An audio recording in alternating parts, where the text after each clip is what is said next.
what this is going to end up being. Hold on. Thank you, ladies. Thank you, Thank you, Nicole. We love you. Downstairs. It's still open. Yeah. With your what? Oh, I got one here. Nikki, I'll be in touch with you. Okay. Yes. So, I don't know what this is going to end up being. But I feel like it's going to be something huge because I know how I felt hearing all y'all stories. Like I told you, my advisor was overcome with emotion. If you watch the video, she said on the video she was crying. She had to turn her camera off. And so this photo release is just for today. We're going to work together to create whatever it is that we create. But we do have the video, the interviews, plus we can all do a video telling our story over. I feel like we should do a documentary. It's just the commonalities are just uncanny between us, you know what I mean? And I mean, this is a random group of people. It's not like I said, I want your story because I know your story, I know your story. I didn't know nothing. I didn't know none of y'all stories. And the stories I thought I knew, I didn't. You know what I mean? responded to you just posting it. Yeah. I mean, I didn't personally contact anybody. Pick for favorite people. Y'all all responded to the Facebook post. So I wanted to start by talking about somebody who's not here. Her name is Nicole too. And there's only 2 people in this study that don't have black women as their names. And one is Phoenix. She tried to commit suicide 22 times and was unsuccessful because of her trauma. So I kind of just want to hold her up, you know, because now she does work, keeping other people alive, keeping them from preventing suicide. She lives in North Carolina. She tried to drive here today. Oh, wow. She really wanted to be here with us, but she had some car trouble. So I just wanted to lift her up. Y'all keep her in prayer. You will see her. And then Gloria, her niece is really, really sick, so she had to drive to North Carolina. She's Maya Angelou. But I just wanted to lift her up as well. She wanted to be here. So now, Miss Jamie wanted to know why I named everybody what I named them. So I'm going to just go down the list really quick and tell everybody who I named them after and why. So first up, if you all could pass this down, is Condoleezza Rice. And these are your parting gifts, okay? So I want you to put this up somewhere. Condoleezza Rice is an American diplomat, political science, civil service, and professor who's the current director of Hoover Institution at Stanford Rice. She served as the 66th United States Secretary of State from 2005 to 2009 and as the 20th National Security Advisor from 2001 to 2005. As a member of the Republican Party, Rice was the first female African-American Secretary of State and the first woman to serve as National Security Advisor. The reason why I chose you to be Condoleezza Rice is because she's so soft-spoken. You know, like if you think about Condoleezza Rice, you don't think about her talking. You don't think about her saying anything. But when she showed up, just her presence changed the atmosphere. And that's what you are. Just by you showing up, you change everything around you. And the other thing about Condoleezza Rice, you think because she's a Republican that she walks one way and she doesn't. You can't assume anything about her, and we can't assume anything about you. That's what I mean by you being a quiet storm. You know, you're very unassuming. But what comes out of your mouth is so powerful. And it's so much wisdom in what you say. That's why you are Condoleezza Rice. All right, Condi. Okay, and you can pass this down. This is your bio. So you have it. So when people say, why your shirt say Condi, you could be like, because I am. Okay. Next up is Renata. She is Diane Carroll. And Diane Carroll is one of my favorite people on earth. She is phenomenal. Oh, and she was an American actress, singer, model, and activist. She rose to prominence in some of the earliest major studio films to feature black cast, including Carmen Jones and Porgy and Bess. She won a Tony Award for Best Actress in a Musical. She was the first African American to do that for her role in the Broadway No Strings. She also starred in 1974 in Claudine, alongside James Earl Jones, for which she was nominated for an Academy Award for Best Actress. I chose you to be Diane Carroll. First she was Tyra Banks, but I don't like Tyra that much. So I had to swap you out. So I my mind sometimes thinking you as Tyra. But Diane Carroll, what the thing about her was her beauty. You know what I mean? And I think it's just, you're so beautiful. And I think that for Diane Carroll, she was like under respected. You know what I mean? Like, and that's how I think about you. Like, people don't know all of the layers that you are, all of the talent that you have, all of the skills that you have. Like, you oftentimes just show people one side. Just like Diane Carroll, she would just show people that she was an actress, but she was an activist, a singer. You know, she had all them layers. So I want to celebrate all that you are. You know, not just what we see on the surface, but everything that's underneath there. And I know that just like her, the best is yet to come. Thank you. Ooh, awesome. You are Diane Carroll. Thank you. Okay, so Jamie, you are probably the least known person that I'm going to talk about today. You are Josie Robinson Johnson. She's an American community organizer and activist for African American rights. She was described by the Minneapolis Star Tribune as the first lady of Minnesota's civil rights. She was instrumental in the success of a fair housing bill in Minnesota in 1962. She was the first black person appointed to the University of Minnesota Board of Regents. She's been a lifelong advocate for equity in housing, education, and voting rights. And she was an officer in the Minneapolis chapter of the NAACP. The reason why I chose you for her is because she dedicated her life to improving the quality of life for children. She has gone to jail, she has been beat up, she never stopped. And she was oftentimes standing by herself. So where you see a lot of civil rights activists and you see a whole crew around them, most of the pictures of her, she's by herself. And that's what I think of when I think of you, because you have gone out on a limb for our girls. And it wasn't a time when people was like, yeah, brown girl, bro. No, in the beginning, you was out there by yourself. You were doing it by yourself, but you were doing it. You were making the connections. And you created something that now people are gravitating towards. But there were those times when you were isolated. And that's the reason why I named you after Josie Johnson. Yes. Okay, next up is one of my... Anybody know who this is? So, this is Betty Shabazz. And I purposely chose this picture because this reminds me of Tokisha. Like, y'all don't know this Betty Shabazz, okay? Y'all know the quick Betty Shabazz with the makeup on. This is the Betty Shabazz that was behind the scenes getting the work done. And that's what I think of when I think of you. So Betty Shabazz is also known as Betty X. She was an American educator and civil rights advocate who was married to Malcolm X. She grew up in Detroit, Michigan, where her foster parents largely sheltered her from racism. She attended Tuskegee Institute in Alabama, where she had her first encounters with racism. She left the Nation of Islam in 1964, and she witnessed his assassination the following year. One of the reasons why I chose you to be Betty Shabazz is because you would never know, and I met Betty Shabazz before she passed, you would never know to look at her that she had witnessed her husband on stage being assassinated while she was pregnant with her babies and had her babies sitting next to her. She did not carry that trauma on her face or in her body. And that's what I think of when I think of you.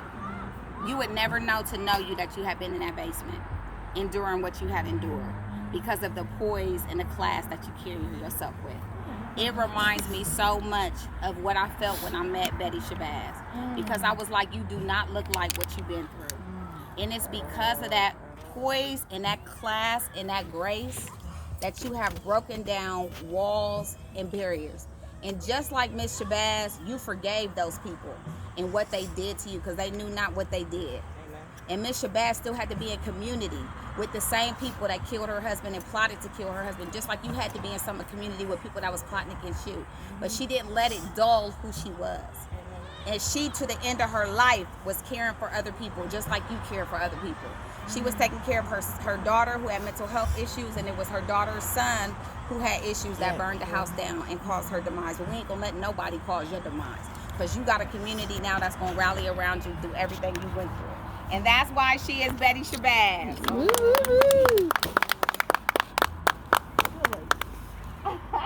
Okay, next is Layla Hathaway. Tasha is Layla Hathaway. I ain't gonna lie, Tasha was Layla Hathaway because of the locks. It was all about the locks, but it's deeper than that. So Layla Hathaway is an American singer. She is Donny Hathaway's daughter, for anybody who doesn't know that. And the reason why I chose you to be Layla Hathaway is because Layla Hathaway had to live in the shadow of her father. Her father committed suicide. Is that the story? Yes, her father committed suicide, had mental health issues, some people think that he didn't commit suicide, that there was more to it, okay? So the same way that Layla has to try to shine and be her in the shadow of her father, I feel like that's how you are the mother and the activist and the social worker that you are in the shadow of your past, in the shadow of your parents, in the shadow of how you were parented.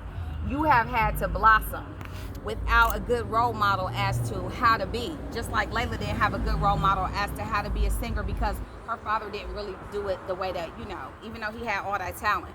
So that's why I named you after Layla Hathaway, because you can't, I mean, this is everything. And that's Tasha. When Tasha shows up, you be like, dang, she is cold. And she might have just threw on some clothes, threw her hair up, but you just so flawless, Tasha. And you're so effective. Just like when Layla be hitting them notes, baby. You just be like, oh, that's you. When you are doing what God has put you on earth to do, you are flawless. Like you do it, you execute it, and you save people's lives. And don't ever let anybody ever dull your shine. That's why you Layla Hathaway. Woo, woo, woo. Okay, next up is, this is my girl right here. Madam CJ Walker. Now we only got 2 pictures of Madam CJ. This is the least, the less known picture, so that's why I chose this one for you, because I didn't want you to have the picture that you always see. I wanted you to have a little bit different. Madam CJ Walker was born Sarah Breedlove. She was an African-American entrepreneur, philanthropist, and political and social activist.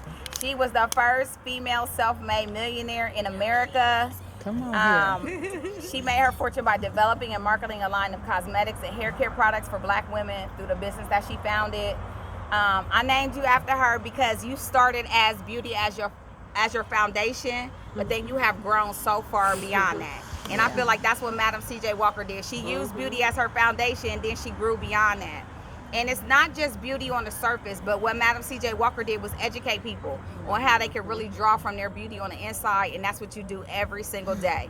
You show people how to shine on the inside. It's not just about a hairstyle, it's about hair care, right? It's about a lifestyle. It's about really bringing your first foot forward, and by you shining, you give other people around you permission to shine, and that's what you do every single place you go. So you are definitely Madam CJ Walker. Hey. Thank you.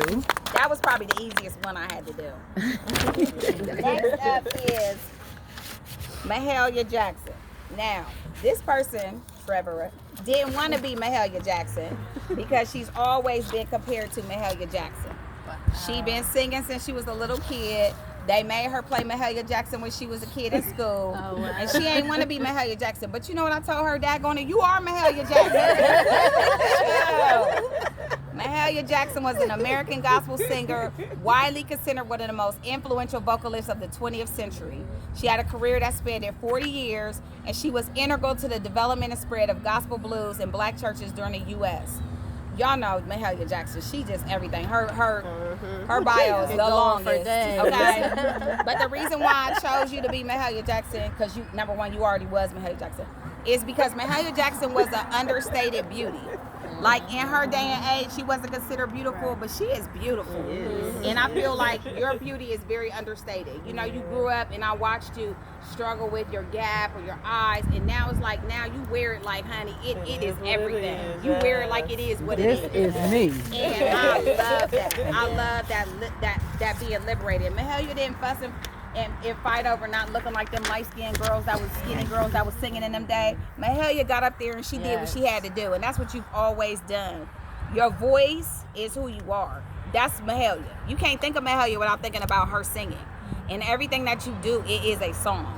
Everywhere that you go, your song, it goes before you, just like Mahalia. So whatever happens, don't ever let anything steal your song, because that is your power. Can I just say something? Yes. You do remind me of her, and not even because of the way that you look. I am like an introvert, extrovert. I only really talk when it's necessary. I came here and felt a sense of, well, number one, my daughter was here, so that was a little irritating. But my mom has severe mental health problems, and when she listened to Mahalia, that was the only piece that I found. Wow. So you resemble that to me because you made me feel comforted coming here. You were friendly, you were loving, and it just reminded me of the only piece that I had growing up was hearing Mahalia sing. So I would like you to just look at that and realize that like you've survived and now you're thriving, and I can totally compare you guys. It has nothing to do with how you were physically. You're beautiful, but I can just use that comfort. So I just want you to know that you make me feel comfortable. Oh, see, that's confirmation. She ain't want to be Mahalia. Can't get away from it. Can't get away from it. The struggle of destiny. Right. That's right. That'll be our next topic. I gotta sing Yes. That's you. Okay, next up is my godmother, Oprah Gil Winfrey. She is an American talk show host, television producer, actress, author, and philanthropist. I'm lightweight salty that I made Nicole Oprah because then I couldn't put her on the back of my shirt. Let me show you how much I love you, Nicole. She is best known for her talk show, The Oprah Winfrey Show, which was the highest rated television program of its kind in history and ran in national syndication for 25 years. Oprah taught me, first of all, that I could talk to black people and white people and have the same voice. Because my mom be like, get your buddy in front of hello. Yes, this is Margaret. You know, Right. I'm playing. Right. So Oprah taught me I could have one voice. Oprah was also the first person I ever knew to share her trauma on TV and live. First person I ever knew. And she liberated me that I didn't have to put my trauma in a closet. Yep. Yes. I didn't have to hide it in a basket. Yep. If Oprah could be Oprah and go on live TV and say she was raped and molested and had a baby at 14 that died, dang on it. So if it wasn't for Oprah, I would not be here, period. And Nicole, you remind me so much of Oprah in that you take all the ugly things and make them beautiful. I said that before, but it's so true. It's like you could be going through something, you could be dealing with something, you would never dang on it know it. You know, you just manage to always bring it together, always pull it together, and that's Oprah. You ain't seen Oprah look raggedy one day, ever. It don't matter what her mama said, what her daddy said about her, what her sister said about her. Oprah held the line. And by doing so, she pulled so many people with her, and that's what you do. Because you've held the line, because you've held yourself up by only God knows how, based on what you've been through, you have allowed other people to stand alongside you and that have been through much less than you have. And nobody has an excuse for not making it if Oprah made it. Nobody has an excuse for not making it if Nicole Simpson made it. For that reason, you are Oprah. Right. Woo, woo, woo. Okay, Latia, you the last one. Latia, oh, this is the wrong picture. Oops. Okay, I gotta find. Oh, yes, thank you. Latia, you are Anime Bullock. All right,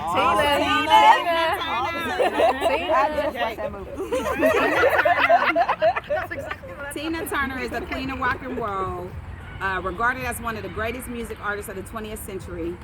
She rose to prominence as the lead singer of the Ike and Tina Revue before launching a successful career as a solo performer. The reason why I chose you to be Tina Turner is because obviously I met you when you were coming out of domestic violence.